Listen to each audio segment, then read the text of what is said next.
Buenos días a todas, a todos. Gracias por su presencia en esta mañana de jueves 21 de abril. Mi nombre es Alonso Vázquez Moyers y el día de hoy vamos a hablar de las causales de nulidad constitucionales.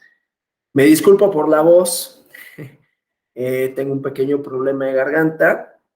Es posible que por eso no estoy diciendo que vaya a ser, pero quizás les vaya a solicitar y les pido una disculpa por lo mismo, que hoy terminemos un poquitito antes. Yo tenía previsto terminar en punto de la 1, pero si la garganta no me lo permite, terminaríamos al cuarto o al 20.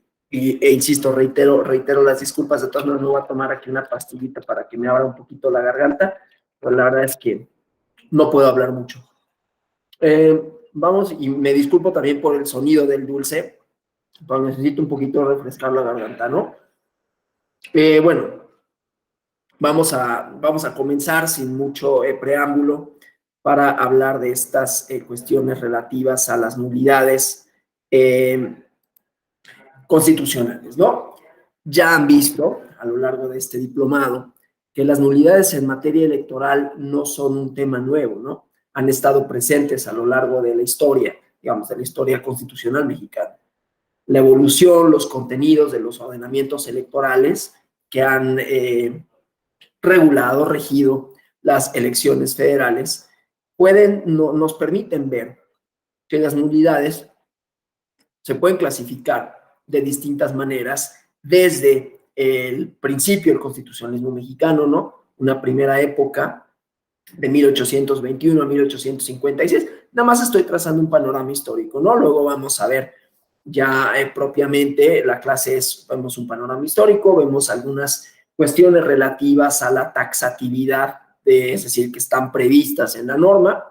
Voy a hacer una referencia muy chiquita porque yo sé que es la clase inmediata anterior que tuvieron, la causal de nulidad abstracta y la causal de nulidad por violación a principios constitucionales, que no es lo que nos ocupa, pero que son antecedentes que nos permiten centrar ya la discusión. Y luego ya vamos a ver de manera general las causales constitucionales. Espero que el día de hoy agotemos al menos dos de las que prevé el artículo 41 constitucional, para el día de mañana ver la última en términos generales y dedicarnos a analizar algunos casos. Hoy me voy a referir a algunos, pero la verdad es que son casos muy viejitos, pero que son antecedentes, sobre todo en una de las causales de nulidad, que es la de rebase de topes de campaña, ¿no? Ya mañana veríamos y vamos a ver el modelo de comunicación política, la contratación de tiempos en el Estado. Estoy trazando el panorama general de la clase de hoy, si la garganta me lo permite, y hablar después, como decía, de la causal de nulidad relativa a la contratación de tiempos electorales, ¿no? Insisto, de manera general, y ya mañana desarrollaríamos casos específicos y nos detendríamos también, quizás toda la primera hora, en la cuestión del financiamiento ilícito y el uso de recursos públicos como causal de nulidad. Decía, pues, que históricamente se puede dividir en épocas, ¿no? En la primera época, que va de 1821 a 1856, en realidad había una muy pobre regulación de la nulidad, ¿no? Solo de manera tangencial. Debo de acotar, ¿no? Una cosa es que estén previstas las nulidades y otra cosa es que se apliquen y cómo se aplican. Vamos a obviar esa parte y vamos a circunscribirnos ahorita para lo que nos interesa en el plano normativo. Ya cuando entremos a los años 90, ya habrá una parte un poquito más crítica. Insisto, solo como panorama general, no voy a reiterar lo que ya vieron, pero bueno, me interesa trazar estas partes como históricas, ¿no? Entonces decía, solo tangencialmente se regula en las leyes que regulaban elecciones, se referían un poco a las nulidades, pero no había un capítulo específico, ¿no? O sea, en las bases orgánicas, en 1843, recordarán ustedes las bases orgánicas de la República Mexicana, en un artículo, déjenme ir a mi apunte, el artículo 168, decía que ninguna elección se podía considerar nula, sino por, primero, falta de las cualidades constitucionales en el electo. Entonces, la Constitución desarrollaba cuáles eran los requisitos que tenían que tener, y sigue sucediendo, ¿no? para ser presidente de la República, para ser gobernador, para ser diputado, y los requisitos. En ese caso, había nulidades en donde quien no cumpliera con esos requisitos no solo era inelegible, sino que era nulidad. Intervención o violencia de la Fuerza Armada en las elecciones era otra causa. Falta de mayoría absoluta de los que tienen derecho a votar en las elecciones que no sean primarias, error o fraude en la computación de votos. Luego encontramos una segunda época, de 1857 hasta 1945, en donde la ley orgánica electoral, la ley electoral, la ley electoral para la formación del Congreso Constituyente y la ley para la elección de los poderes judiciales contienen capítulos específicos en leyes que enumeran causales de nulidad de las elecciones que podían ser reclamadas, fíjense, por todo ciudadano mexicano, ciudadano. Pero a partir de la ley electoral de 1911 se estableció, por ejemplo, la condición de residencia, el empadronamiento del o el ciudadano, que bueno, siendo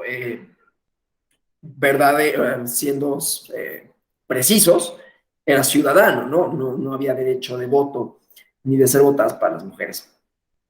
Pero bueno, decía, condición de residencia o empadronamiento del ciudadano en el distrito, estado, territorio, según la elección, ¿no? Y había una posibilidad también de anular las elecciones de presidente de la República, presidente de la Suprema Corte de Justicia, magistrados, diputados y senadores. Luego, de 1946 a 1976, la ley electoral federal, la ley electoral contempla que lo que pasa es que, bueno, hubo distintas leyes electorales federales que se fue reformando en 1946, en 1951, en 1973, y la diferencia de lo anterior era que estaban sistematizadas las causales de nulidad de votación recibidas en casilla y causales de nulidad de una elección.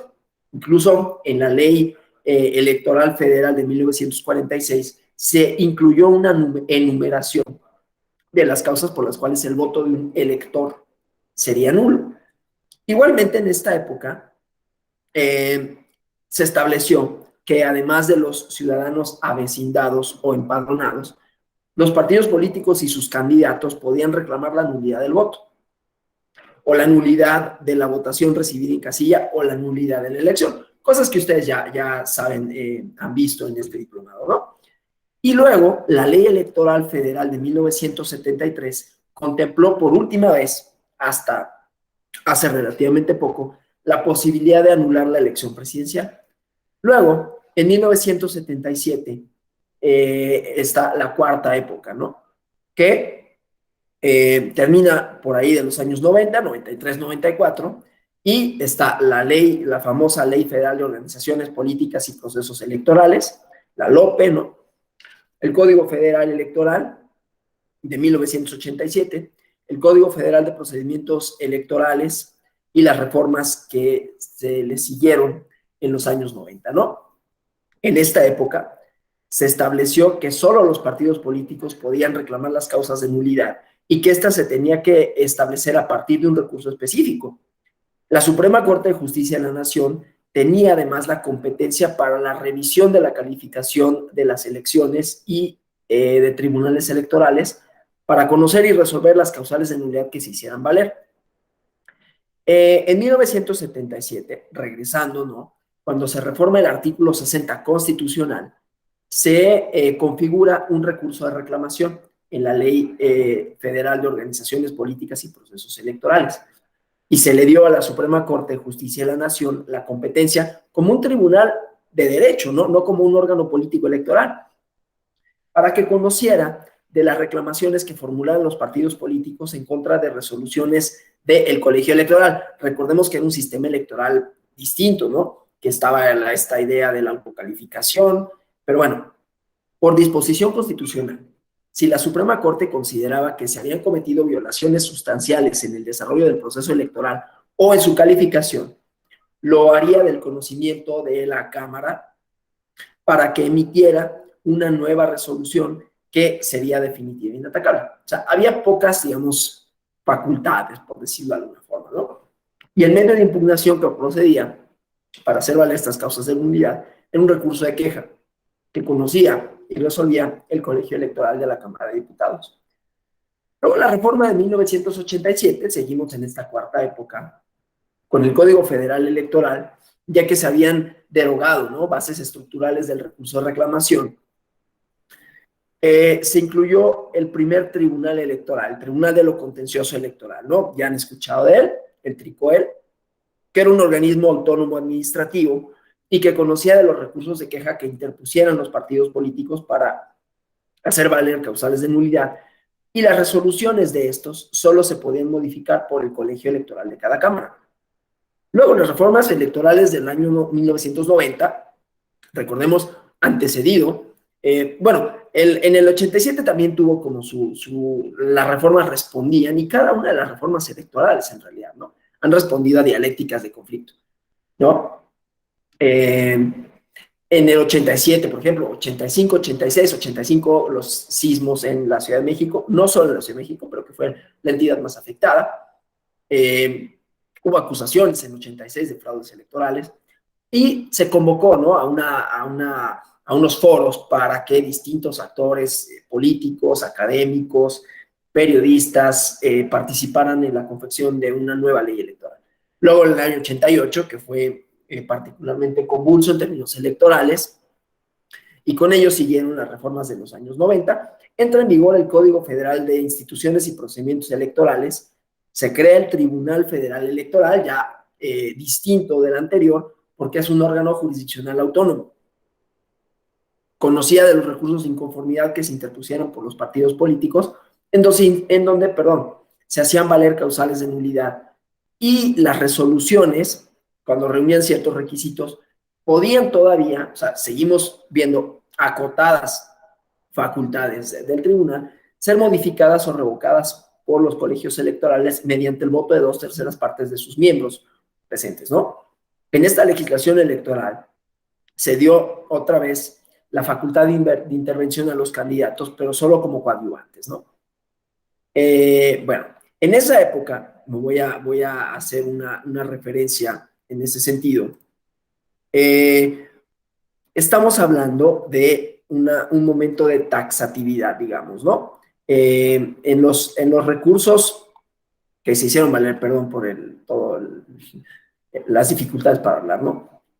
En los recursos de inconformidad que en el proceso electoral de 1991 se hicieron valer, se puso de manifiesto que era necesario llevar a cabo una revisión de la regulación jurídica en materia de nulidades, sobre todo en el sistema tasado, limitativo. O sea, ya estamos en un momento, hay transformación del código de las causales de nulidad que habían visto, ¿no?, esta trayectoria que les estoy platicando, con las distintas atribuciones que todavía estaban acotadas del Tribunal Electoral, pero el sistema de nulidades de votación, y además aquí todavía no estamos hablando de la Constitución, aunque ya vimos bases orgánicas, ya vimos cuestiones que sí estaban previstas en la Constitución, pero en el Código Federal de Instituciones y Procedimientos Electorales, que estaba vigente entonces, el sistema de nulidades, el sistema tasado o limitativo de causales de nulidad, suponía que solo se podía declarar la nulidad jurídicamente cuando las irregularidades estuvieran en alguna de las causales de nulidad expresamente establecidas. Aquí, bueno, ahorita voy a decir, aquí podemos plantear una hipótesis, ¿no? Pero primero voy a contarles esto y luego planteamos la hipótesis. Y esto no lo dije al principio, pero para efectos de esta y de todas las sesiones, por lo menos de estas que me corresponden a mí, el micrófono está permanentemente abierto, ¿no? De manera tal que si hay algún comentario que deseen hacer o plantear alguna duda, pueden abrir su micrófono, solicitar la palabra y hacer el comentario que consideren pertinente, o mediante el chat, o levantar la mano, ¿no?, etcétera. Bueno, eso solo para efectos de lo que estaba diciendo, pues. Entonces, habría pues, había este sistema taxativo, este sistema limitativo, y en el proceso del 91, todas aquellas irregularidades que se hicieron valer en los recursos de inconformidad, aunque parecieran graves, y ahorita les voy a leer algunas, bueno, por lo menos los rubros, ¿no?, de las jurisprudencias, a pesar de la gravedad, dado que no configuraban alguna de las causales de nulidad de votación, ni ameritaban el estudio de fondo en cuanto a la acreditación de las mismas, porque resultaba ocioso, entonces se hizo patente que había que reformarlo, ¿no? Durante el proceso electoral federal de 1991, se sustentaron algunas tesis, algunas de las cuales dicen, por ejemplo, ¿no? Tribunal Federal Electoral no puede declarar la nulidad si no se tipifica alguna de las causas previstas en la ley. Entonces ahí ya, sistema limitativo, ¿no? Entonces, las causales limitativas en el Código Federal de Instituciones y Procedimientos Electorales, propiamente en los artículos 287, 88 y 89, no se podían declarar nulidades si no encontraban su fundamento en esas disposiciones. O sea, de acuerdo con esta tesis, la analogía o la mayoría de razón no podía aplicar, ¿no? Porque había un principio rector de las nulidades en el sentido de que no hay nulidad sin ley, ¿sí? Y que esto el propio ordenamiento lo consideraba. Eso dio lugar a este tipo de causales, digamos, más bien, a no acreditar, a no tener por nulos cierto tipo de actos. Y aquí va a venir un comentario que desde luego está sujeto a también su opinión. Pero bueno, entonces, una de las otras tesis decía, casillas, no es nulidad, no es causa de nulidad de la votación el cierre anticipado de las. Aquí les pregunto, la legislación mexicana, ustedes lo sabrán, contempla si, no y en qué circunstancias pueden las casillas cerrar anticipadamente. Tienen un horario de apertura, ustedes lo saben, ¿no? Tienen que instalarse y cierran a las 6 de la tarde, pero se pueden cerrar anticipadamente, si no, ¿en qué supuestos? A ver si alguien me ayuda con eso. Sí, Marifer Cabrera, por favor. Gracias, maestro. Buen día nuevamente. Bueno, recuerdo dos en este momento. Una, Sí, porque hayan situaciones que alteren el orden de la casilla y que pues por eso, por una causa de fuerza mayor se tenga que cerrar. Y la otra, porque todas las electoras y los electores que estén en la lista nominal pues ya hayan emitido su voto. exacto. Sí. ¿Alguien más? Sí, efectivamente, una vez que, pues si ya votaron todas las personas, claro, hay otras circunstancias, como bien lo señala la compañera Marifer Cabrera, de irregularidades, digamos, ¿no? De violencia, se asenta una acta y se dice por qué. Y, digamos, si esto no ocurriese, la otra oportunidad para poder cerrar anticipadamente las casillas es que pues ya votaron todas las personas que estaban en el padrón. Pero en este caso que yo les comento, no estaba prevista como nulidad el cierre anticipado de las casillas, no con este supuesto, sino simple y sencillamente que se cerraban. O sea, dice la tesis que el hecho de que algunas casillas hubieran cerrado antes de la hora que fijaba el artículo correspondiente, el artículo 224 del Código Federal de Procedimientos, de Instituciones y Procedimientos Electorales, como no estaba comprendido en ninguno de los supuestos de nulidad que tenían que ser expresa y limitadamente establecidos por la ley, que se cerraran anticipadamente, no por estas razones, sino por cualquiera, no constituyen una causa de nulidad. Desde luego parece muy grave, ¿no? Imagínense ustedes que sin justificación alguna, una casilla o muchas o todas cerraran a la 1 de la tarde y que eso no pudiera ser reclamado como causal de nulidad, ¿no? Siendo que ahora que nosotros y ustedes han visto a lo largo de las distintas sesiones, hay un principio de certeza, hay un principio de universalidad y hay un principio de equidad. todos aquellos se violentan, ¿no? Digamos, sobre todo el de certeza, porque ¿cómo puedo saber yo? Una, que sufragaron todos los que iban a sufragar si cierran anticipadamente, ¿no? Y entonces, si no sufragaron todos, ¿cómo puedo saber que esas personas que sí sufragaron representan efectivamente la voluntad de la mayoría? ¿No? De manera tal que se violenta pues la certeza, pero se puede violentar también la equidad porque no todo el mundo estuvo en posibilidades de ejercer su voto. Y se violenta la legalidad también, ¿no? Porque la ley establece específicamente, ¿no? Cuáles son los horarios de apertura y cierre de las casillas. Claro, ya hay causales de nulidad en ese sentido, y como lo vieron en la sesión inmediata anterior, si no las hubiera, en caso de no haberlas, independientemente de la causal abstracta, que es interesantísimo y que ya lo vieron, independientemente de la causal abstracta, que ya no opera, pero que sí se puede declarar la invalidez de las elecciones por violación a principios constitucionales. Bueno, y una última tesis que decía, secreto del voto.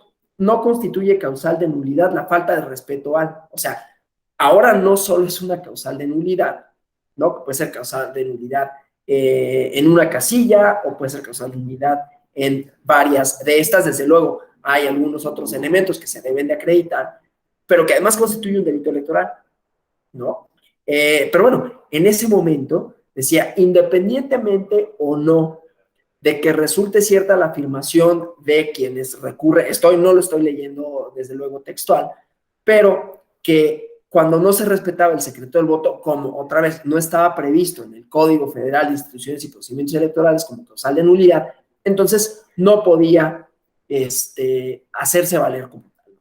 Esto en la legislación previa a la reforma de 1993. Entonces, como vemos, era bastante limitativo, ¿no? Bastante limitativo en ese sentido. Y bueno, esa parte no estaba todavía como resuelta, digamos, ¿no? Bueno, por otro lado, vamos a encontrar ya después una serie de reformas distintas que van a disponer, desde luego, otro tipo de cuestiones relativas a la certeza, relativas a la equidad, relativas a las, perdón, sigo batallando un poquito con la garganta, relativas a la posibilidad, pues, de anular las elecciones. Y bueno, llegamos a 1994, en donde cobra relevancia el tema de rebase de topes de gastos de campaña, ¿no? Voy a compartirles aquí una presentación, ya para nada más di algunos de los antecedentes, esta parte del sistema taxativo, cómo se fue modificando, ¿no? De hecho, ese sistema taxativo es la génesis, en buena medida, o el antecedente inmediato de la causal de nulidad por violación a principios constitucionales, o en su momento la causal de nulidad abstracta, ¿no? Que como saben, suponía, y que habrán visto, ¿no? El caso en Tabasco, en donde había una controversia por la legislación, si la legislación establecía o no específicamente que la nulidad de gobernador se podía acreditar únicamente por los principios que ahí se establecían de nulidad, y que si se podía anular propiamente la elección de gobernador porque no estaba dentro de los supuestos señalados, pero sí en el capítulo respectivo. Bueno, no me detengo mucho en eso porque ya lo vieron, pero solo para decir que las nulidades, así como están ahora configuradas, las podemos dividir o las podemos encontrar desde tres perspectivas distintas, ¿no? A partir del criterio de el lugar en donde normativamente se encuentran en la legislación. Hay nulidades, que son las que vamos a ver ahora y que vamos a desarrollar, que están previstas en la Constitución, pero que también tienen una base legal, o sea, que se desarrollan en las leyes, ¿no? Hay causales, esas son las que son tres y las vamos a ver con algún detenimiento, ¿no? Hay causales de nulidad legales, pero que están en la Constitución porque desarrollan principios constitucionales. Esto es interesante diferenciarlo porque hay causales de nulidad, que es el tema que nos ocupa, causales de nulidad que están previstas específicamente en la Constitución, artículo 41, fracción quinta, ¿sí? Ahorita vemos cuáles son estas, ¿no? Y luego están las causales de nulidad, que ya han visto, ¿no? Que están en la legislación, pero que todas ellas están vinculadas con principios constitucionales, ¿no? Equidad, ya los dije, ¿no? Algunos de ellos. Seguridad jurídica, equidad en la contienda, certeza, etc.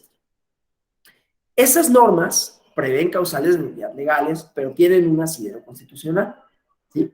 Y luego están causales de nulidad previstas en la jurisprudencia.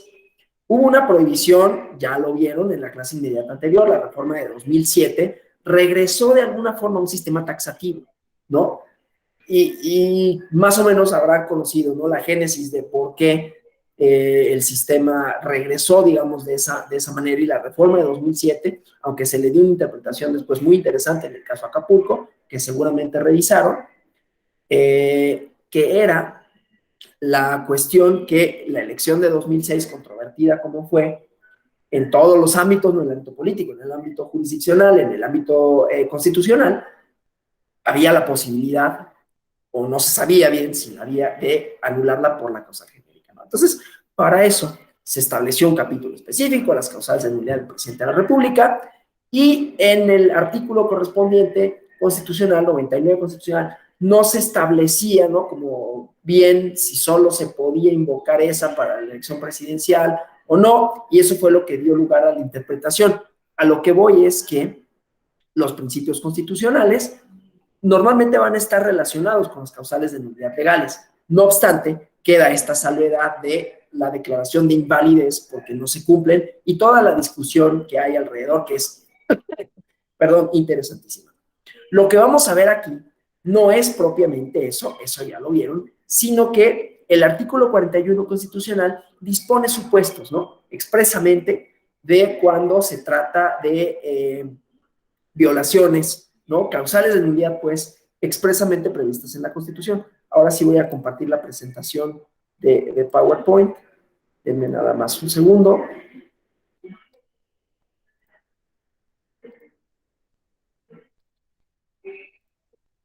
Vámonos acá. Aquí está, ¿no? Estas son las causales que prevé la legislación, ¿sí? Exceder el tope de gastos de campaña en un 5%. Comprar o adquirir tiempos en radio y televisión fuera de los supuestos legales y recibir o utilizar recursos ilícitos. Estas causales, desde luego, se remiten a las leyes donde despliegan una mayor especificidad, pero tienen rango constitucional, aunque hay un despliegue legal. Nos vamos a concentrar en la parte constitucional y, desde luego, en la parte, digamos, no sé si decir teórica, ¿no?, pero los porqués, ¿no? Y vamos a el primero de... antes de eso, cuando hablamos de la taxatividad y de la imposibilidad de hacer valer causales de nulidad que no estuvieran expresamente previstas por la ley, ahí surgió una controversia, ¿no? Porque la idea de la taxatividad en las elecciones del 91 era que los principios de derecho electoral se basaban, y las nulidades electorales, se basaban en esta idea de, al tener una naturaleza, digamos, como de análoga a los castigos, digamos, a las sanciones, porque finalmente es no es una sanción, pero es una consecuencia, entonces que tendría que estar específicamente en la ley, ¿no? Esta idea de lo que no está previsto no puede ser, lo que no está previsto legalmente no puede ser supuesto, no puede ser impuesto por mayoría de razón y analogía, ¿no? No obstante, en la teoría de los actos jurídicos, pues hay actos jurídicos, bueno, los actos jurídicos, como saben, tienen elementos de existencia y de validez. Si falta alguno de ellos, se puede decir que el acto jurídico no puede nacer a la vida jurídica, ¿no? La votación es un acto jurídico, tiene efectos, digamos, en la constitución de autoridades políticas legítimas. De manera tal que, por ejemplo, si el fundamento de ser de las elecciones, la razón de ser de las elecciones, es constituir autoridades legítimas, pero a partir de la voluntad popular, si esta no se respeta, esto es desde luego, ya lo estamos analizando muy a todo pasado, ¿no? Pero me parece que es interesante pensarlo, inclusive pensar en las nulidades desde esta perspectiva, ¿no? Desde la perspectiva de la teoría del acto jurídico. No únicamente, claro, es importante conocer las causales y les vamos a ver, es importante conocer los principios constitucionales, es importante ver cómo ha sido el desarrollo tanto jurisprudencial como legal, ¿no? Y cuáles son los elementos de cada uno, pero también tener en cuenta que hay otros elementos teóricos que nos pueden dar una idea más o menos clara de las declaratorias de nulidad, ¿no? De manera tal que, decía, la teoría del acto jurídico tiene elementos de existencia y de validez.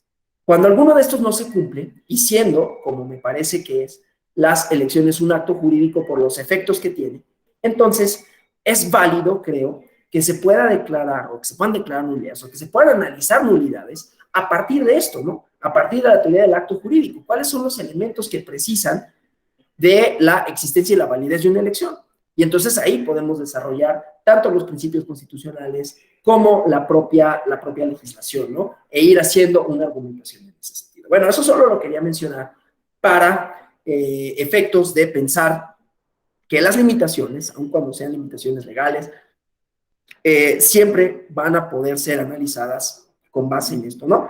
Más allá de cómo se ha analizado, cómo se ha valorado y cómo se ha resuelto la idea de la validez por violación a principios constitucionales, ¿no? Tener como añadido la idea de la teoría del acto jurídico. Bueno, eso es un comentario un poquito al margen, pero que abona a esta parte, ¿no? Entonces, bueno, vamos a la primera causal. Voy a hacer algunas referencias a algunos asuntos, ¿no?, que se han resuelto. Son en realidad asuntos un poco, vamos a decirlo así, viejos, pero que son antecedentes. Hoy me voy a quedar con esos antecedentes.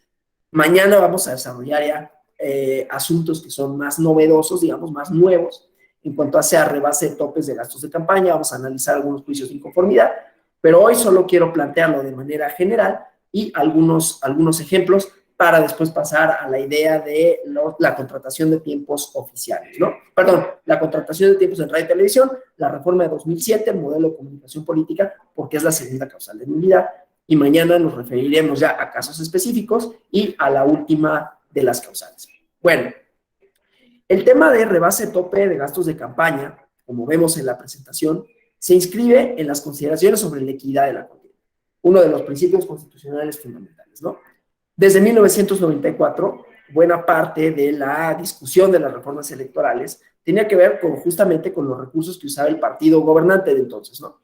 Y la disputa se centraba en el ingreso, el gasto que podía utilizar, las consecuencias que tenía en el comportamiento de los votantes.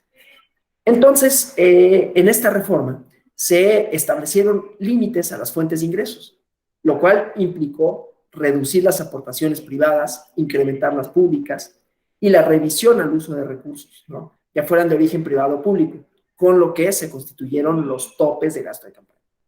La noción de tope significa, independientemente de la cantidad de dinero que un partido o un candidato puede obtener de diversas fuentes, que el uso de estos recursos está limitado a montos determinados. Mañana vamos a ver específicamente para la elección, para el proceso electoral de 2021, cuáles fueron esos montos, ¿no? Y para el 18, para tener la referencia de la elección presidencial. Pero bueno, como dije, ahorita lo voy a plantear de manera general y voy a hacer referencia a algunos asuntos, digamos, históricos, ¿no?, pero que son antecedentes y que van fijando la discusión en ese sentido. Decía, pues, un tope quiere decir, no importa la cantidad que un partido reciba o que un candidato pueda obtener, sino que hay montos determinados para los partidos, para los candidatos, ¿no? Y si los participantes rebasan ese monto, se generan sanciones, ¿no?, para quienes hayan superado ese límite. El tope de gasto de campaña es un mecanismo para fiscalizar el uso de recursos económicos, materiales y humanos con la finalidad, de propiciar la equidad entre los diversos participantes en la contienda electoral. Tiende a generar equidad porque establece la misma barrera para todos los candidatos y para los partidos, aunque el ingreso no sea el mismo para los diversos actores. Hay reglas, ¿no?, para el financiamiento de los partidos, pero los topes es el mismo. Entonces, es una medida fiscalizadora, porque se desarrolla posteriormente a los actos que se revisan, ¿no? Tiene diversas consecuencias, depende de la legislación de que se trate, depende de la candidatura que se trate, ¿no? El tema de fiscalización es muy complejo, tiene distintas aristas. Ahorita nos interesa la nulidad de la elección, pero planteo que no solo es nulidad de la elección, ¿no? El tema de la fiscalización lo podemos observar en cualquiera de los momentos de las elecciones. Desde la constitución de un partido, ¿no? Recordemos que hubo un partido, no es una cuestión que lo estoy señalando de manera genérica, sin entrar en la polémica al respecto, pero hubo un partido político que no pudo obtener su registro porque no acreditó el origen de algunos de los recursos de los que obtuvo, ¿no? que se vincula con la tercera causal de nulidad. Insisto, estamos hablando de nulidad, pero a mí lo que me importa es ver que los recursos, y con ello la equidad, y con ello la certeza, y con ello el respeto a la representatividad en sus distintas fases, es fundamental, es un eje, una columna vertebral de los procesos electorales en su conjunto. Hubo una candidatura o dos candidaturas en el proceso electoral 2021 que no pudieron ser porque no fiscalizaron adecuadamente sus recursos, ¿sí? Y que tuvieron que sustituirse esas candidaturas.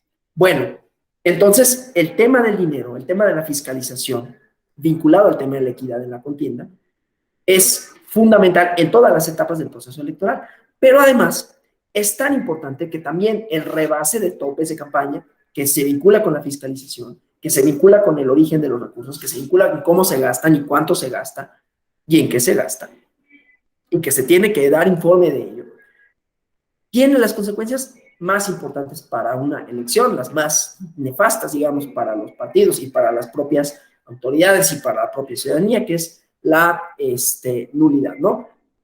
Entonces, va de las multas económicas a la reducción del financiamiento público, a la pérdida de registro, a la imposibilidad de tener el registro como partido político, a la imposibilidad de presentar candidaturas, como a la nulidad de una elección, ¿sí?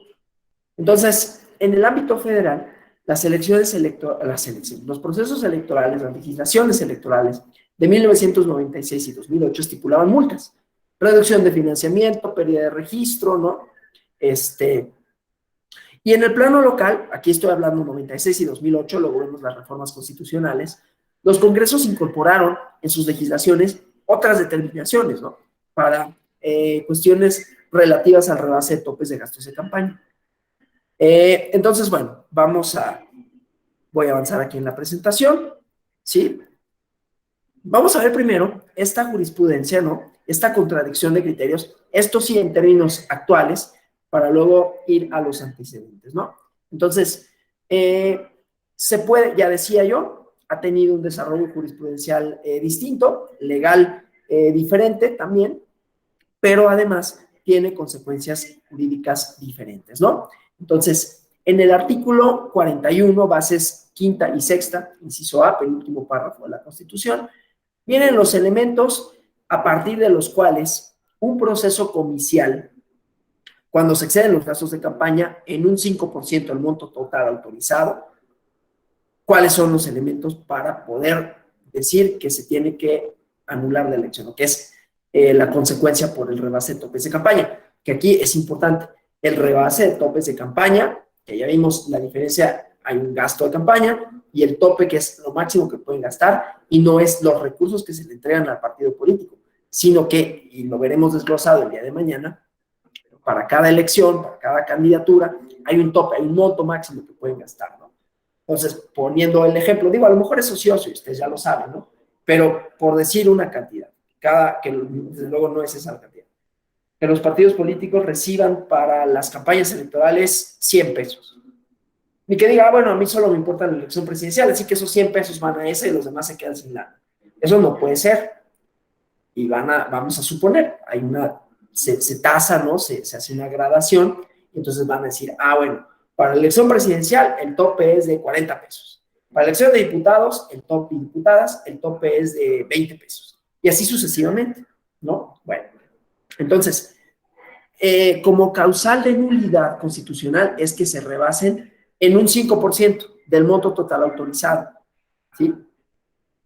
Esto primero, y como ya vimos que es un elemento de fiscalización, quiere decir que la autoridad administrativa tiene que determinar el rebase tope de gastos de campaña en un 5% o más, por quien haya resultado triunfador de la elección, ¿sí?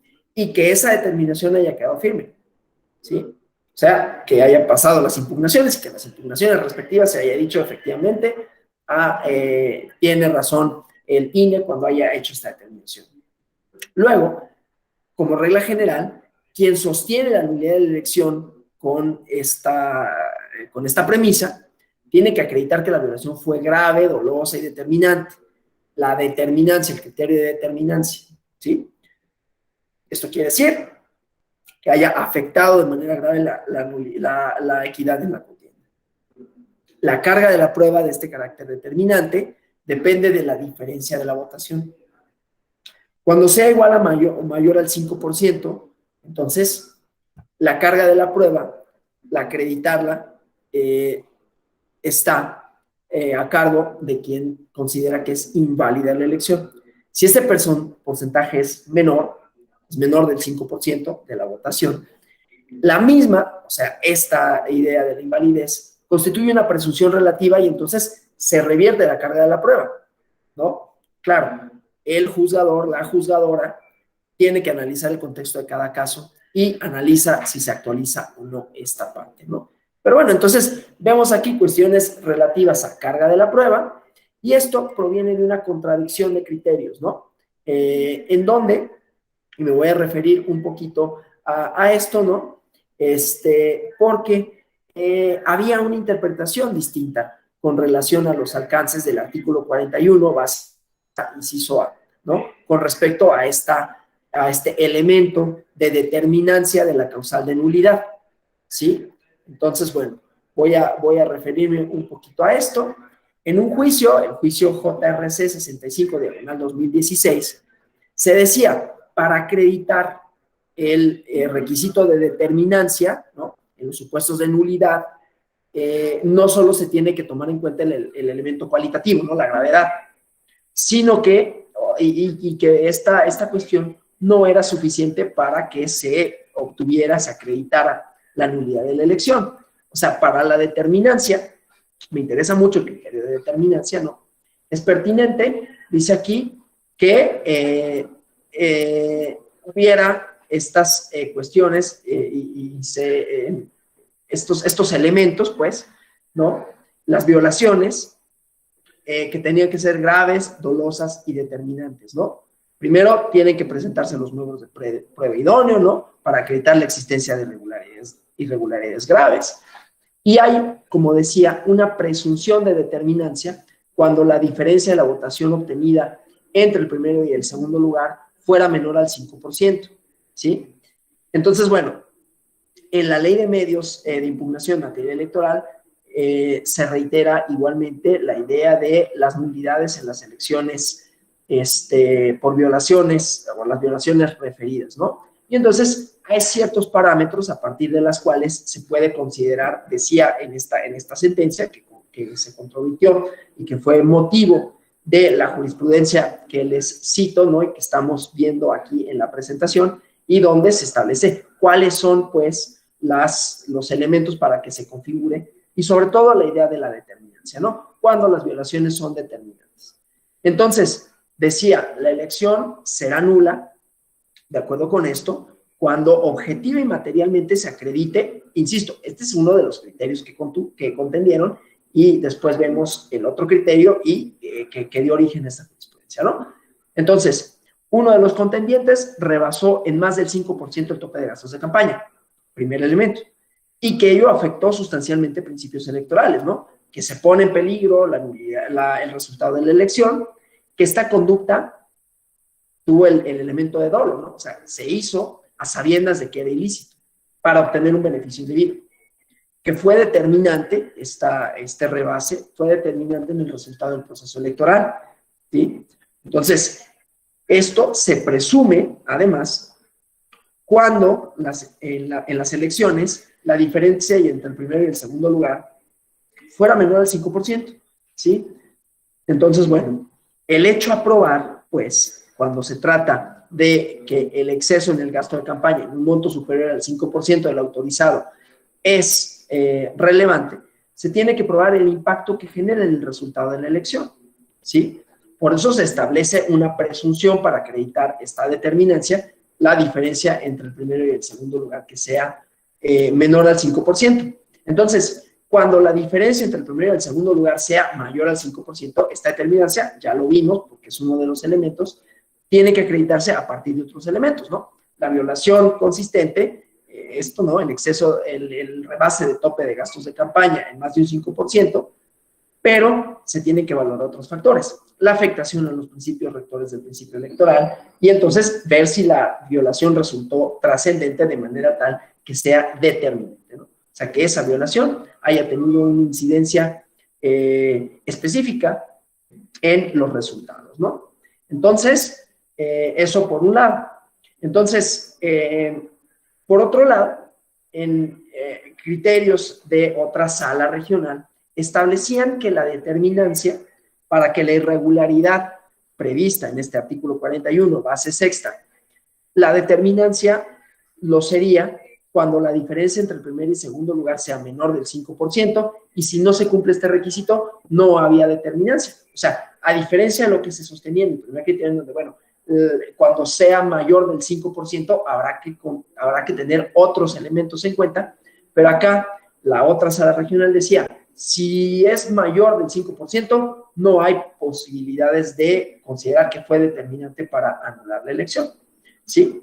Entonces, bueno, a partir de esto, pues, se establecieron, como vimos, estos elementos, ¿no?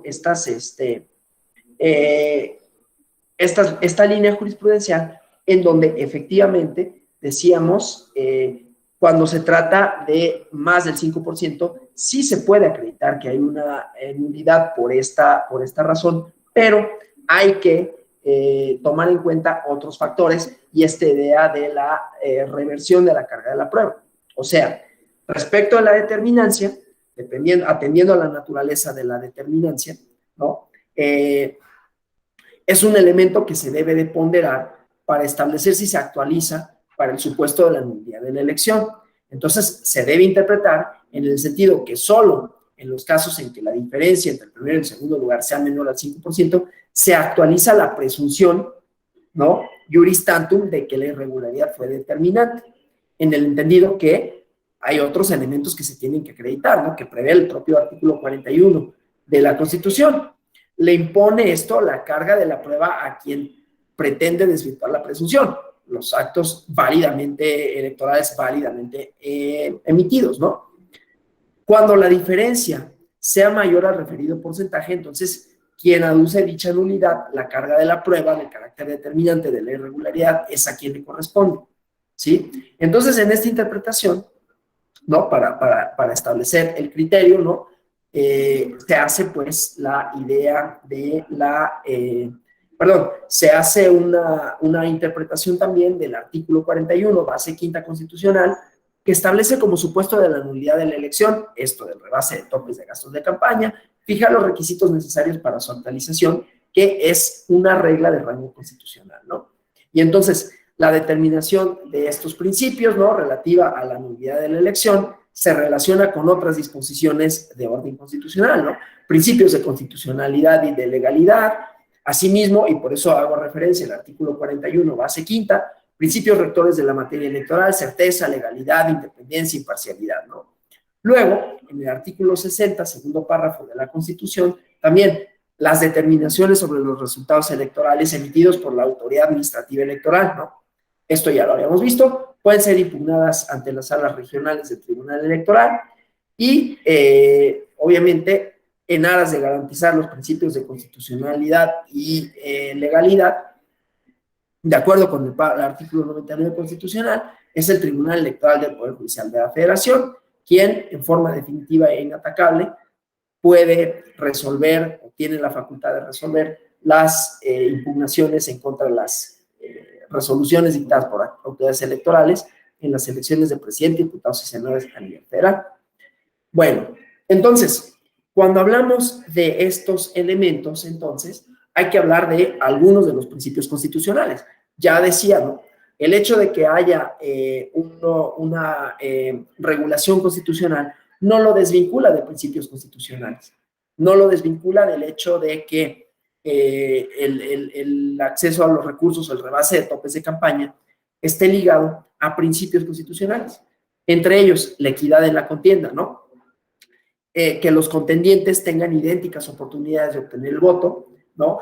Que la decisión que tomen los electores esté libre de influencias indebidas, como puede ser a través de exponer de manera excesiva, desmesurada, ¿no?, a uno de los contendientes en una determinada elección con relación a las otras alternativas políticas.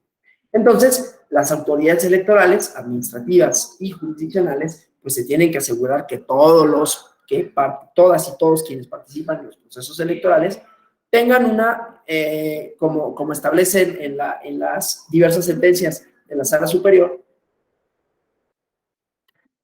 una salida equiparable, ¿no? Y que además, durante el transcurso de la contienda electoral, sean tratadas los candidatas, candidatos, partidos de modo equilibrado. Entonces, en la medida de lo posible, se tiene que evitar que, como pretexto de la observancia de las reglas que prevé la legislación, algún precandidato, por eso decía, está en todas las fases de las elecciones. Esto antes de que se me olvide. Los alcances de estas nulidades no se tratan únicamente de las elecciones en sentido estricto. ¿A qué me refiero? No son únicamente las elecciones de diputados, diputadas, senadores, presidente de la República, gobernadoras, gobernadores. También en las elecciones de autoridades partidistas. También en las elecciones en materia indígena, ¿no? Que se rigen por usos y costumbres. Se hace el alcance normativo, no se limita a una elección en específico o a las elecciones en sentido estricto, sino en sentido amplio, ¿no? De tal manera que también se pueden invocar estos principios en tratándose de elecciones, como decía, de órganos partidistas, de partidos políticos, de acuerdo con su legislación interna, y también en lo que hace autoridades electorales, de conformidad con el artículo 2 constitucional, en relación al 169 de la Organización Internacional del Trabajo, ¿no? El convenio 169 de la Organización Internacional del Trabajo en materia indígena. Bueno, entonces, esta causal de nulidad por rebase de tope de gastos de campaña, su relación con el principio de equidad en la contienda, se hace patente cuando se incluye en el texto constitucional, ¿no? Y en la reforma que también en 2007 en materia de fiscalización se incluyen en el artículo constitucional. Luego, en la reforma de 2014, se establecen puntos igualmente que tienen que ver con esto, ¿no? En el artículo 41, párrafo segundo, base segunda, se prevé que la ley fija los límites a las erogaciones de los procesos internos de selección de candidatos y en campañas electorales. Por eso digo, el uso de recursos no se limita a las elecciones en sentido estricto, inclusive en las elecciones de las candidaturas, ¿no? Está presente esta parte, ¿no? La propia ley, también en el artículo 41, establece el monto máximo que tienen las aportaciones de los militantes y simpatizantes, ¿sí? Y se ordenan los procedimientos para el control. Por eso decía, están las bases en el artículo 41, están ligados con principios constitucionales, pero hay un desarrollo legal, hay un desarrollo ya en la legislación, ¿no?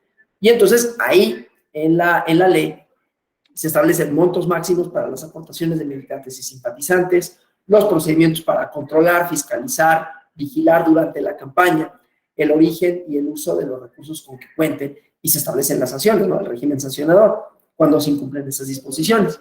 Luego, en la base quinta, apartado B, párrafo tercero del artículo 41, dispone que la fiscalización de las finanzas de los partidos y de las campañas de los candidatos está a cargo del Consejo General del Instituto Nacional Electoral, y este desarrolla las atribuciones, ¿no?, del Consejo para realizar esa función y define cuáles son los órganos técnicos que dependen de este, que realizan estas revisiones e instruyen los procedimientos para aplicar las sanciones.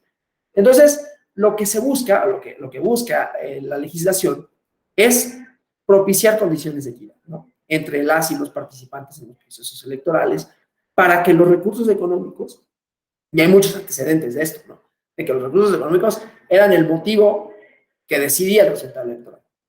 O sea, en este caso, lo que se busca es que las elecciones no se ganen con dinero, ¿no?, sino a partir de una competencia real, democrática, ¿no?, en donde cada participante, exponga propuestas, plataforma política, y que éstas coadyuven al desarrollo de elecciones auténticas, ¿no?, donde se tutela la libertad del sufragio.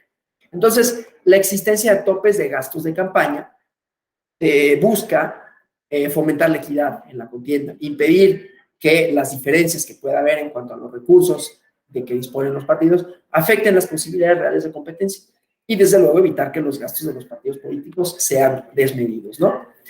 Está vinculado con la materia de fiscalización, ¿no? Estas determinaciones que se realizan con base en el rebase de topes de campaña se relacionan con principios también de transparencia, rendición de cuentas, ¿no?, que deben de conducir en el manejo de su financiamiento quienes participan en los procesos electorales. Entonces, los topes de gastos de campaña o el tope de gastos de campaña es un parámetro legal que establece la legislación, ¿no? Es una medida de control del gasto por parte de los partidos políticos, así como de las candidaturas independientes, y busca garantizar la fiscalización de los recursos de campaña y la equidad en la contienda electoral. Pero también se vincula con el principio de libertad del sufragio. Si entendemos que el voto libre es cuando no media, y volviendo, ¿no?, a la idea de la teoría de los actos jurídicos, uno de los, ya dijimos, elementos de validez y elementos de existencia, si el sufragio es un acto jurídico y si el sufragio es un acto de voluntad ciudadana, para que haya voluntad, esta tiene que ser libre, ¿no? O sea, que no hay violencia, amenazas o coacción, como sucede con los contratos, ¿no? Un contrato es nulo de pleno derecho si hay vicios en la voluntad, pues aquí sucede lo mismo. Entonces, el principio de libertad del sufragio, que está ligado con esto, implica, pues sí, la decisión libre, que no haya coacción, que no haya manipulación indebida, ¿no? Que se traduzca en la posibilidad del elector de votar por la opción de su preferencia y que el sufragio se acompañe de otras libertades, expresión, asociación, reunión, manifestación, ¿no?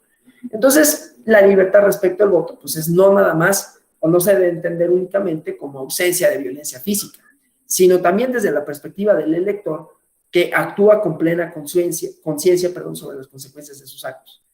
Entonces, en el caso de la libertad para la emisión del sufragio, también tiene que ver en el ámbito interno de la voluntad del elector que exprese el sentido de su voto a favor de una opción que considere más idónea, pero que esta voluntad no se restrinja, no se limite, no se acote por la cuestión económica, ¿no? Que no haya un favorecimiento indebido. Y desde luego, también la idea de la autenticidad del sufragio, ¿no? Que corresponda a la voluntad de los electores con el resultado de la elección. Bueno, entonces, esta vinculación, ¿no? Es la que nos da los parámetros para que cuando hablamos del contenido del artículo 41, base sexta constitucional, ¿sí?, la idea de la determinancia. Primero, hay que determinar las características de las irregularidades de manera objetiva y material, ¿no?, que puedan dar lugar a la nulidad de la elección. Y después, la presunción, ¿no? Hay una diferencia entre el primero y el segundo lugar menor a 5 puntos porcentuales, entonces se presume que la irregularidad es determinante, ¿sí? Eso es lo que me interesa, vinculado con estas otras ideas de los principios constitucionales. Entonces, el concepto de determinancia tiene dos componentes, ¿no? Primero, obliga a determinar el sentido de la presunción, ¿sí? Porque, como ya vimos, en el caso de que sea menor a 5% la diferencia, entonces se presumirá determinante, y si es mayor habrá que acompañarlo de otros elementos. Bueno, ¿cuáles son entonces esos elementos de la causal de nulidad que prevé el artículo 41, base sexta, inciso A? Entonces, decía, el imperativo, ¿no?, para establecer la idea de el rebase de tope de gastos de campaña, que sea grave, doloso y determinante. Que este rebase esté acreditado de manera objetiva y material, y se presume, otra vez, cuando la diferencia entre el primero y el segundo lugar sea menor al 5%. Pero también la determinación tiene que ser firme, estoy reiterando, ¿no?, ya para cerrar esta parte, tiene que ser declarada firme por la autoridad administrativa electoral, o sea, que haya establecido, de acuerdo con las funciones que ya establecimos, conste la autoridad administrativa electoral, es a quien le compete, determinar que existe rebase del tope de gasto de campaña en un 5% o más por quien resultó triunfador en la elección. Cuando se trata de más, entonces ya vimos, se revierte la carga de la prueba. Bueno, porque no hay esa presunción de determinancia, ¿sí? Entonces, cuando la diferencia entre el primero y el segundo lugar sea igual o mayor a 5 puntos porcentuales, quien sustenta la nulidad de la elección por rebase del tope de gastos de campaña tiene la carga de la prueba, ¿no? O sea, tiene que acreditar de manera objetiva y material que la violación fue grave, dolosa y determinante. Ay, ya estoy a punto de... ¿Sí? Entonces, ya nada más para cerrar.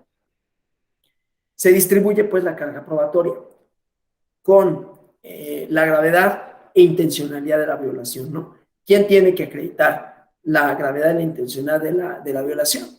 quien afirma la existencia de la nulidad, pero la determinancia se presume cuando la diferencia entre la votación obtenida entre el primer y el segundo lugar sea menor al 5%.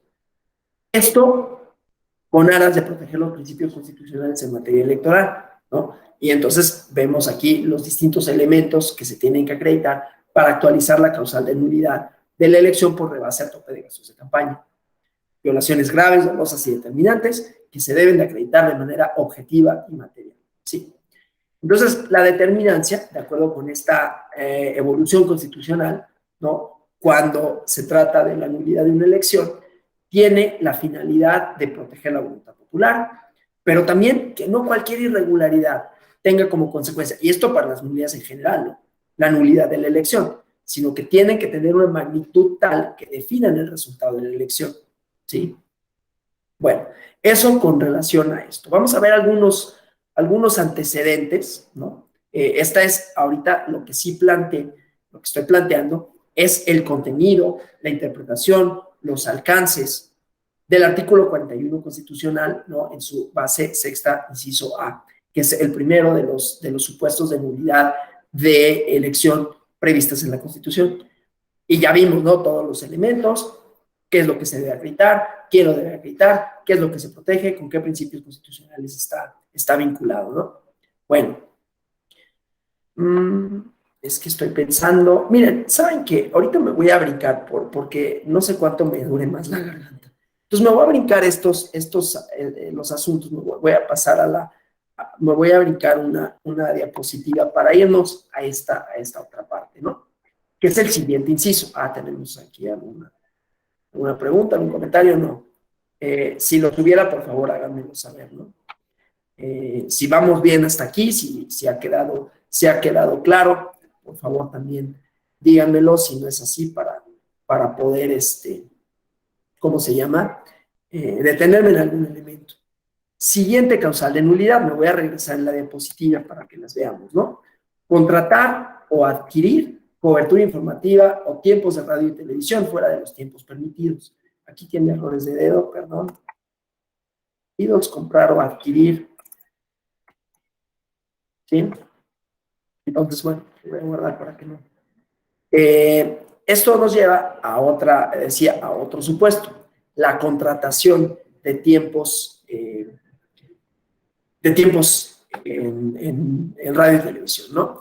El modelo de comunicación política que rige en la actualidad igualmente se deriva de preocupaciones que desde el 94 fueron motivo de la agenda de la reforma electoral, ¿no? Y que se concretaron en la idea del acceso a medios de información, igualmente vinculado a principios constitucionales, equidad, libertades políticas, pero que estas se hacían extensivas no únicamente a los partidos, sino a las y los informadores, los propietarios, los empresarios, ¿no? La relación con los tiempos oficiales, ¿no? Han escuchado esta idea o han trabajado con las pautas, ¿no? Las pautas de los tiempos electorales, los tiempos contratados, los gastos partidistas. Ya desde 1996 había preocupaciones, ¿no? De el financiamiento de los partidos políticos, que siempre apuntaban a la equidad y a la competitividad. Y entonces, en 1997, que en buena medida fueron campañas muy mediáticas, ¿no? Los espacios televisivos y radiofónicos se incrementaban, ¿no? A favor de los partidos contendientes. Perdón.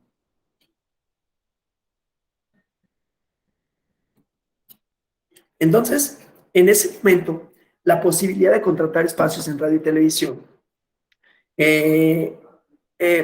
permitía a los medios establecer las reglas del juego comercial, la comunicación política, ¿no? Y con ello tenían un cierto poder, ¿no? Porque la competencia política y electoral se desplazó hacia estos espacios de radio y televisión. Y esto permitía, pues, a los medios de comunicación social tener una creciente influencia, ¿no? Porque se propiciaba la adopción de patrones de propaganda política y electoral que de alguna manera imitaban, reproducían aquellos que se utilizaban para la promoción de mercancías, de servicios dirigidas a las y los consumidores. Y entonces el poder económico, ¿no? El monopolio mediático de las empresas comerciales que daban acceso a los tiempos de radio y televisión se convirtió en factor determinante de las preferencias electorales de los ciudadanos. Luego vino, no me voy a detener en eso, la conocemos todos bien, todas las controversias que hubo alrededor de la elección de 2006 y propiamente de la contratación de tiempos oficiales, pero bueno, la reforma electoral de 2007-2008, que algunas personas la pensaron, ¿no? En la exposición de motivos se lee, ¿no? El carácter reivindicatorio del Estado, ¿no? La Constitución y la ley erigieron al Instituto Federal Electoral como la única autoridad para la administración del tiempo relativo a la propaganda política y electoral, que era parte, se volvió parte de las prerrogativas de los partidos políticos, y además facultaban, aquí volvemos a ver, ¿no? Así como en la primera cuestión de la nulidad, hay una intervención de la autoridad administrativa aquí también, porque es el Instituto Federal Electoral la que, por un lado, distribuye los tiempos, pero también la que tiene la facultad para imponer las sanciones a quienes vulneren la prohibición de contratar, adquirir, difundir en tiempos de radio y televisión diversos a lo ordenado por el instituto. Entonces, bueno, estas prohibiciones constitucionales que se introdujeron en la reforma electoral de 2007-2008 giran en torno a, primero, se estableció la limitación de compra de espacios de publicidad en radio y televisión por parte de los partidos y candidatos. Además, se estableció la figura de la adquisición, que en principio era una forma de contratación, ¿no? O sea, distinguir lo que constitucionalmente se entiende por contratar y adquirir es más por el mensaje, aquí estoy citando un texto de Miguel Carbonell, ¿no? Más por el mensaje que envía por su pulcritud jurídica, ¿no? O sea, hay una diferencia, digamos, entre adquirir y contratar, porque no solamente es que las formas de contratación, ¿no? Que implican un gasto, la compraventa, sino cualquiera otra. O sea, ni siquiera el medio de comunicación, si estos decidieran donar su espacio a un partido, podría tomar, ¿no? Se estableció también en esta reforma la prohibición de contratar por parte de personas físicas o morales, por sí o por parte de terceros, ¿no? De propaganda política electoral en radio y televisión. Y además, se estableció la prohibición para los concesionarios de radio y televisión de la venta de tiempo de transmisión a partidos y candidatos, la difusión de propaganda política electoral que no ordenara el Instituto Federal Electoral. Entonces, este nuevo modelo de comunicación política, pues obviamente orilló a los medios, a los actores políticos, a buscar acceso a espacios de radio y televisión, ¿no? Entonces, bueno, la idea, pues, de determinar las fronteras, que esto es un asunto importante, ¿no? Y que siempre va a ser cuestión de controversia, las fronteras entre los ejercicios de libertad de expresión y de ejercicio informativo legítimo, los actos de simulación, ¿no? Hay líneas jurisprudenciales en torno a esto, ¿no? La idea de la espontaneidad de los mensajes, la idea de la presunción de legalidad de del ejercicio periodístico y cómo se desvirtúa, ¿no? Pero bueno, entonces, dentro de esto, ha sido cada vez más interesante y ha sido desarrollado por distintas jurisprudencias de la Sala Superior del Tribunal Electoral del Poder Judicial de la Federación, establecer, pues, los límites entre libertad de expresión y de ejercicio informativo legítimo y los actos de simulación.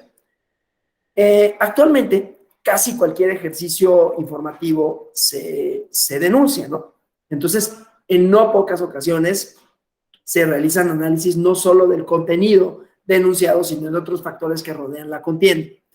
Pero bueno, la idea, pues, para determinar qué elementos contienen estos posicionamientos, estas ideas, y que tienen que analizarse, ¿no? Cuáles son los elementos imprescindibles que se exigen para configurar una adquisición a partir de la simulación, ¿no? Porque, o sea, es muy clara cuando, ¿qué se entiende por adquirir? Ya lo dijimos, ¿no? Y qué se entiende por no solo adquirir en el sentido de compraventa, sino de que le puedan donar un espacio a un partido político sin que haya de por medio un pago. No obstante, lo interesante aquí es ver qué actos que aparentemente no pasan por esa ilegalidad lo son, ¿no? O sea, los actos simulados. El contenido el tiempo y sistematicidad, la proporción, la calidad del sujeto, o sea, los elementos para acreditar la simulación, ¿no? O sea, derivado del conjunto de factores que había mencionado, las autoridades electorales, el Tribunal Electoral del Poder Judicial de la Federación, sostienen, bueno, ¿cuándo vamos a encontrar simulaciones de actos, ¿no? Cuando los concesionarios que se denuncian enmarcan su actuación bajo el supuesto ejercicio de libertad de expresión e información, ¿no? Supuestamente amparados en los artículos 6 y 7 constitucionales, ¿no? Pero al amparo de estas normas se contravendría lo dispuesto por el artículo 41, base 3, apartado A de la Constitución, y, con relación a los artículos, porque decía, ¿no? Las nulidades constitucionales, esto lo vuelvo a repetir por si hiciera falta, están desarrolladas legalmente, ¿no? Y están vinculadas a principios constitucionales, se hacen extensivas a otro tipo de elecciones, etcétera. Bueno, entonces, están relacionadas, en este caso, ¿no?, con diversos artículos de la Ley General de Instituciones y Procedimientos Electorales, que prohíben también la difusión de propaganda política o electoral no ordenada por el Instituto Federal Electoral. Si nos da tiempo, mañana vamos a ver un poco con relación a las pautas y cómo se distribuyen, ¿no? Para que quede bien claro. Lo que pasa es que también me quiero referir de manera extensa al financiamiento ilícito y ver algunos ejemplos ya de jurisprudenciales, ¿no?, con relación a esto. Entonces, bueno, eso por un lado. Luego está la existencia de circunstancias, ¿no?, de aplicación de la norma, ¿no?, que revelen la evasión de lo que dispone la Ley General del Sistema la Ley de Instituciones y Procedimientos Electorales, cuando los ejercicios informativos se aparten de la naturaleza propia, claro que esto se analiza caso por caso, ¿no?, que caracteriza determinado género periodístico, ¿no?, en donde hay una evasión de la prohibición constitucional y legal, que se difunda propaganda política disfrazada, ¿no?, pero que ésta tiene con el elemento, dado que es una atribución del INE, asignar las pautas, asignar los tiempos, que la cobertura informativa, porque evidentemente, dado que hay una prohibición constitucional para otros agentes que no sean los actores políticos que contienen en los procesos electorales de contratar o adquirir tiempos para difundir mensajes electorales. Entonces, aquí el siguiente aspecto es notas periodísticas que no lo son, ¿no?, pero que simulan ser y que se amparan en la libertad de expresión. Y entonces, ¿cómo podemos distinguirlas? ¿Sí? Entonces, que estos, y hay, o sea, hay en principio una protección al ejercicio periodístico, ¿no?, el manto protector del ejercicio periodístico, la presunción de que se hace con fines informativos. No obstante, entonces, estos ejercicios informativos se apartan de la naturaleza propia que tiene este género periodístico cuando hay una evasión constitucional y legal, porque difunden propaganda política que no fue ordenada por el Instituto Federal Electoral. Entonces, la autoridad, cuando resuelve, se enfrenta a estos actos, ¿no?, que se arropan de un aparente derecho, pero entonces hay que desvirtuar esta presunción de legitimidad, de legalidad, partiendo de que cualquier indicio que pueda evidenciar un posicionamiento político electoral, ¿sí? La autoridad, el Instituto Federal Electoral, para desvirtuar este carácter periodístico de los flashes informativos, toma en cuenta los elementos que fundamentan las determinaciones, ¿no? Hay un manual de periodismo también que justifica cuando el material periodístico no reúne los elementos ni la estructura que debe contener una noticia, porque no son objetivos, se emiten opiniones personales por parte del noticiero y confunden con este mensaje a los sujetos, ¿no?, a los sujetos pasivos, a quienes se supone que tienen que informar. Y esto nuevamente en aras de proteger la equidad en la contienda, ¿no?, y la voluntad ciudadana, otra vez que ésta sea libre. Entonces, cuando se presenta un material como pieza informativa, pero en ella se realiza promoción de candidatas, de sus propuestas, candidatos de campaña y sus propuestas de campaña, cuando sabemos que adquiere tintes propagandísticos, y entonces se vuelve relevante tomar en consideración las propiedades de la estrategia de la comunicación política, ¿no? propia de las campañas mediáticas. Entonces, de 2009 hasta la fecha, pues hemos observado muchísimos actos que provienen de la radio y la televisión mexicanas, que acopian buena parte de toda esta propaganda, han acumulado esos medios, hacen propaganda revestida de noticias, y encontramos pues la idea de la publicidad engañosa, ¿no? Que busca hacer verosímil una entrevista política, a veces en programas de espectáculos, ¿no? O casual logotipo. Recordarán una elección, ¿no? Que fue controvertida, que fue declarada nula por un boxeador que utilizaba un short propaganda de un partido político específico.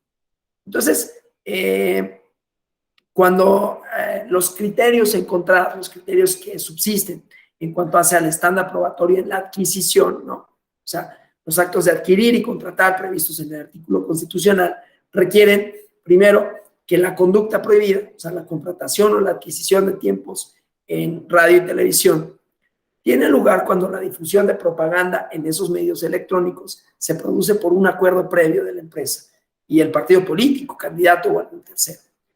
Pero además, de acuerdo con el Tribunal Electoral, en el apartado 3, en la base tercera, apartado A del artículo 41, párrafo segundo de la Constitución, cuando no se encuentra la celebración de un contrato en el cual una de las partes otorgue a otra el derecho de acceso al tiempo en radio y televisión de manera gratuita, y que no hay una contraprestación, entonces no encontramos ese ilícito, ¿no? O sea, cuando se difunde, se configura pues la difusión de propaganda electoral fuera de los tiempos asignados al Instituto Federal Electoral, con independencia de la causa jurídica, de la situación de hecho que haya producido el resultado, siempre que no se trate del ejercicio de la actividad periodística de alguno de los géneros reconocidos en esa área, ¿no?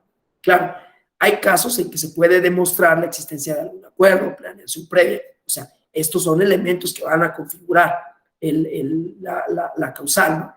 Así como vimos los criterios de determinancia, el criterio del rebase de topes de campaña más del 5%.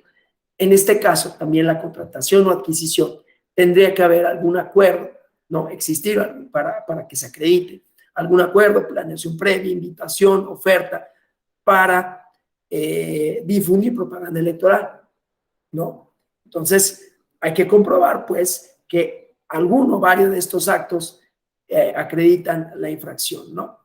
Esta no se actualiza únicamente con la acreditación de la difusión de propaganda, porque, como decimos, aunque puede tener sus consecuencias administrativas, no es suficiente para declarar la nulidad de la elección, ¿no?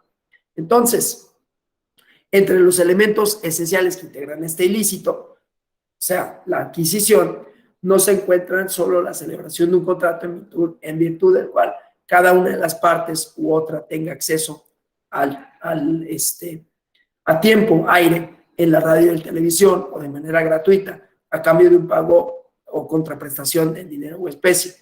Se trata de un ilícito, ¿no?, que pareciera que sigue refiriéndose a la adquisición que se configura con la simple difusión de propaganda electoral fuera de los tiempos, con independencia de la causa jurídica, ¿no?, de la situación de hecho que se haya producido, siempre que no se trate del ejercicio de la actividad periodística en alguno de los géneros, ¿no? Entonces, bueno, el ilícito, pues, de adquisición no requiere para que se configure un acuerdo previo. Puede dar lugar a equívocos, ¿no?, porque pareciera que no se distingue entre la difusión legal y una posible contratación, pero a raíz de esto, ¿no?, ha habido resoluciones en donde se actualiza la adquisición, ¿no?, por la difusión de propaganda, y esto no derivaba necesariamente en la nulidad, ¿no?, aunque podía tener sus sanciones, o puede tener sus sanciones administrativas. Entonces, bueno, en la actualidad, la autoridad administrativa electoral tiene, digamos, que para poder configurar estas causales, perdón, es que ya casi me está costando ya mucho trabajo hablar, para poder actualizar estas causales, ¿no? Primero, tiene que haber estos elementos, ¿no? Y además, con independencia, ¿no? De que el sujeto, de que haya o no un acuerdo entre las partes, o que haya un deslinde por parte de alguna de las partes en relación a que no se estableció ningún acuerdo relativo al ilícito de actualización. También, ¿cómo acreditamos que un sujeto adquirió tiempo en radio y televisión? O sea, si ya vimos que no es necesario demostrar un acuerdo previo, ¿cómo vamos a concluir que el sujeto o que los sujetos adquirieron tiempos de radio y televisión? ¿No? Entonces, respecto a la transmisión de propaganda política o electoral, la comprobación no genera mucho problema, ¿no? Se asienta, la existencia de esta a través de testigos de grabación que aporta la propia autoridad electoral o el concesionario o el peticionario. Mañana me voy a detener un poquito en esto de las pautas porque es interesante, ¿no? Entonces está este elemento cognoscitivo, también el elemento subjetivo, ¿no? De cómo puede sostenerse que a determinado sujeto le era cognoscible la conducta de difusión, ¿no? Que le posicionaba político o electoralmente de manera favorable, como un presupuesto para concluir que esta conducta tendió a beneficiarlo y por ello adquirió tiempos, ¿no? Bueno, entonces, las pruebas, ¿no? Que son un factor relevante a la adquisición y que ya vemos cuáles son, ¿no? Cuando son congruentes con el modelo de comunicación política electoral que prevalece para impedir estos actos de simulación, que es lo que me interesa sobre todo, y garantizar que no se vulneren prohibiciones constitucionales. Y lo que tenemos que considerar es que la autoridad tiene que demostrar no que el sujeto haya conocido la conducta de difusión que le posicionaba político electoralmente de manera favorable, no, que es indemostrable, sino que además de lo cognoscible, que era además cognoscible y reconocible. O sea, considerando que el sujeto le es exigible un deber de cuidado limitado para evitar hacerlo responsable de todos estos eventos, ¿no? Incluyendo los que materialmente no le haya sido posible percatarse de la existencia de un deber respecto de los hechos concretos, ¿no? Entonces, esta posibilidad racional de ser conocida la conducta se puede acreditar por pruebas indirectas, ¿no? En la doctrina procesal se ha señalado, ¿no?, que estamos ante pruebas indirectas cuando hay pruebas, ¿no?, indicios que demuestran un hecho secundario, un posicionamiento que sirve para establecer mediante razonamientos inferenciales, ¿no?, presunciones, la verdad del hecho principal discutido. Entonces, en las recientes resoluciones del Instituto Federal Electoral al respecto, ha señalado que los sujetos involucrados han tenido la oportunidad de conocer la difusión del material denunciado con base en circunstancias de tiempo, modo y lugar que rodean la conducta, ¿no? Particularmente en el contexto en donde se verifican los procesos electorales de qué se trata. Entonces, aquí la idea, pues, es de cómo demostrarlo, ¿no? Cómo probarlo. Desde luego, esto ha sido analizado, ha sido objeto de diversos criterios jurisprudenciales, ¿no? Primeramente, se tiene que desvirtuar la idea de la presunción de inocencia, ¿no? Como sabemos, ¿no?, es un derecho subjetivo de los gobernados, son considerados inocentes de cualquier ilícito, de cualquier infracción jurídica, mientras no se demuestre lo contrario. Que la autoridad electoral administrativa tiene que probar plenamente que los promocionales que sean objeto de sanción son propaganda electoral no ordenada y entonces se demuestra la adquisición de tiempos por parte de los candidatos a cargos de elección. Que esta autoridad tenga por acreditar la difusión de propaganda a motivo de sanciones que fue ordenada por una persona distinta al Instituto Federal Electoral, ¿sí? Entonces, bueno, estos elementos, ¿no?, por parte de la autoridad electoral, la autoridad jurisdiccional electoral tiene como criterio esencial que para que se actualice la adquisición es necesario que se acredite la difusión de propaganda política o electoral no ordenada por el Instituto Federal Electoral, y esto que haya ocasionado que partidos o candidatos accedieran a tiempos de radio y televisión fuera de los que la ley destina para tal efecto. Claro, esto no quiere decir que se demuestre que la difusión haya sido susceptible de ser desconocida para tener por acreditada su responsabilidad, ¿no? Entonces, bueno, es importante hablar, como ya dijimos, para efectos de la primera parte, ¿no? La idea de la taxatividad, de la analogía y mayoría de razón, porque si bien la difusión de propaganda política o electoral tiende a posicionar a un sujeto, esta queda abarcada o comprendida dentro del tipo administrativo de adquisición, cuando es completamente, es completamente ajeno a la cuestión de imputación del resultado del sujeto y se tiene que fundamentar bajo ciertas reglas, ¿no? Entonces, bueno, ¿cuáles son los alcances de esta contratación? O cuándo habrán escuchado ustedes el término de la culpa invigilando, ¿no? El deslinde de los partidos políticos, la idea de la responsabilidad objetiva, ¿no? La incorporación del principio de culpa invigilando. En el sistema positivo nos apartamos del concepto clásico de culpabilidad, ¿no? En donde solo puede existir si se comprueba un nexo causal entre determinada conducta y un resultado.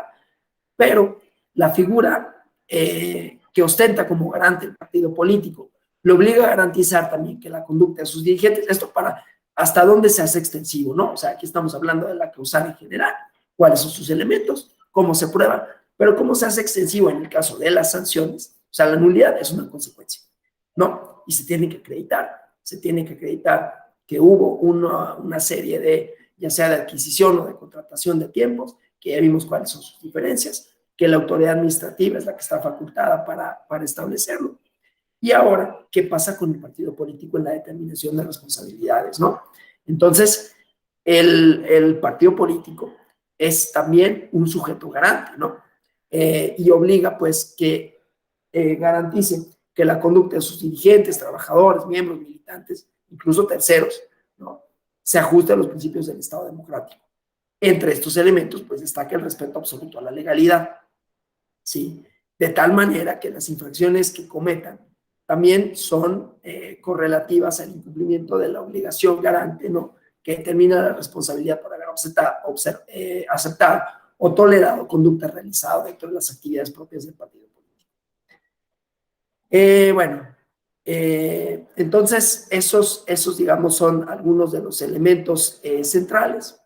Vamos a hablar de la idea de la propaganda encubierta, ¿no? Porque igualmente, en 2013 hubo una reforma constitucional en materia de comunicaciones que elevó a rango constitucional la prohibición de la transmisión de publicidad o propaganda que se presentara como información periodística o noticiosa. En el párrafo sexto se introdujo la prohibición de transmitir publicidad o propaganda que se presentara como información periodística o noticiosa. ¿Sí? ¿Qué tipo de publicidad o propaganda es objeto de esta prohibición? ¿No? En el dictamen de la iniciativa de reforma constitucional se establecía que la radiodifusión es un servicio público de interés general. El Estado debe de garantizar, prestando en condiciones de competencia y calidad, brindar a los beneficios de la cultura de toda la población y que se preservara la pluralidad, la veracidad de la información.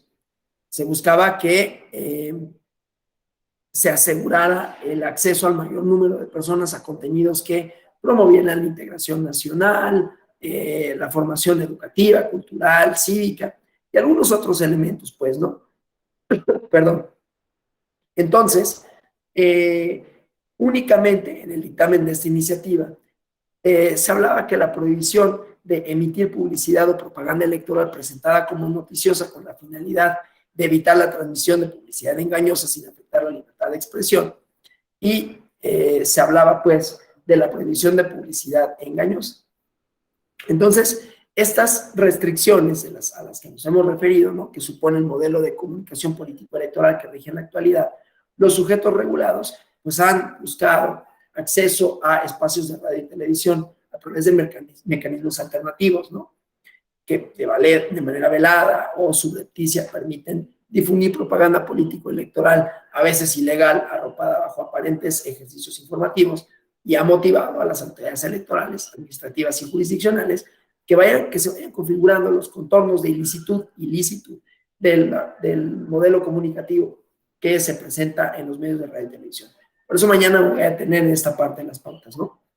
Luego, desvelar los actos de simulación también ha exigido un análisis caso por caso, ¿no? Muy particular, complejo, ¿no? Que conlleva escrutar el contenido denunciado, el contexto que rodea la conducta infractora para evidenciar actos de posicionamiento político, electoral y legal. La comunicación política, además, ha hecho eco de estrategias mediáticas altamente sofisticadas, ¿no? Que buscan eludir, promocionar en el contexto del modelo de comunicación política electoral, que mucha gente lo considera muy prohibitivo y que puede serlo, ¿no? Pero pues es lo que tenemos. Y que además tiene sus derivas, ¿no? Porque no nada más es la causal de nulidad, tiene todo este sistema sancionador, el procedimiento especial sancionador, ¿no? Que tiene su naturaleza administrativa y jurisdiccional, que puede suponer multas y todo, pero ahorita nos estamos concentrando en la parte de la nulidad de la elección por esto, sus elementos, su prueba, a qué autoridades competen y su evolución, sobre todo, no únicamente en los aspectos que prohíbe específicamente, sino cómo esto ha supuesto una serie de asuntos que se han ventilado en las autoridades administrativas y electorales por tratar de darle la vuelta, digamos, y cómo se ha redefinido con ello la idea del ejercicio periodístico con su libertad de expresión, sus alcances y cuando se trata de propaganda simulada. Entonces, en el tema de adquisición de radio y televisión, particularmente respecto a cómo se comprueba el ilícito administrativo, ha evolucionado los criterios, ¿no? Primero, porque se exigía un acuerdo previo. El órgano jurisdiccional, la sala superior, dijo, solo se requiere la difusión de la propaganda electoral en radio y televisión fuera de los tiempos ordenados por el IFE, para entonces IFE, por el INE, para imputar al sujeto el posicionamiento a su favor y se actualiza con ello la infracción de actualización. Entonces, eso da lugar a que dentro del Consejo General haya distintas posturas respecto al estándar de prueba, laxo o estricto para la adquisición, ¿no? El contenido, los criterios, los riesgos de la formulación. Entonces, la problemática gira en torno al papel que juega la configuración del ilícito de adquisición, ¿no? Que puede alterar el elemento del ilícito de la conducta. Mañana vamos a ver casos, ¿no? Específicos. Entonces, bueno, de ahí lo derivamos a la idea de la culpa invigilando, ¿no? O sea, cómo hay una responsabilidad objetiva también de que se hace extensiva a los partidos políticos, ¿sí? En un primer momento, la responsabilidad indirecta del partido era solo la acreditación de la conducta del responsable, pero ahora se sostiene que no se puede imputar por responsabilidad por un hecho ajeno, ¿no? La responsabilidad que se efectúa a los partidos políticos se tiene que fundar en circunstancias fácticas, ¿no? Que rodeen la irregularidad cometida por el responsable.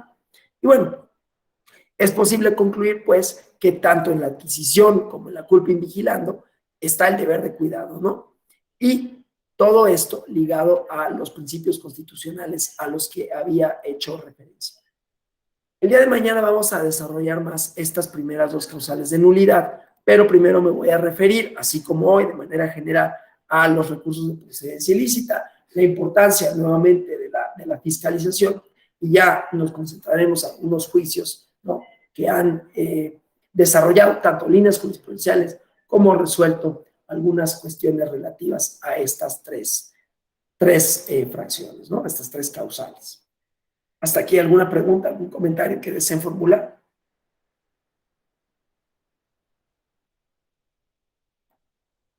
Si no fuera así, y volviéndome a disculpar porque ya casi me es imposible hablar, aquí finalizaría la sesión de hoy. Espero mañana estar un poco mejor y poder ofrecer una mejor sesión porque me estuvo distrayendo mucho el tema de la garganta. Pero bueno, pues mañana nos concentraríamos en la tercera causal. Gracias, Marifer. En la tercera causa y desarrollaríamos yo algunos criterios, algunos casos en donde se han dilucidado estas cuestiones. Pues me despido, reitero las disculpas por la imposibilidad de expresarme adecuadamente.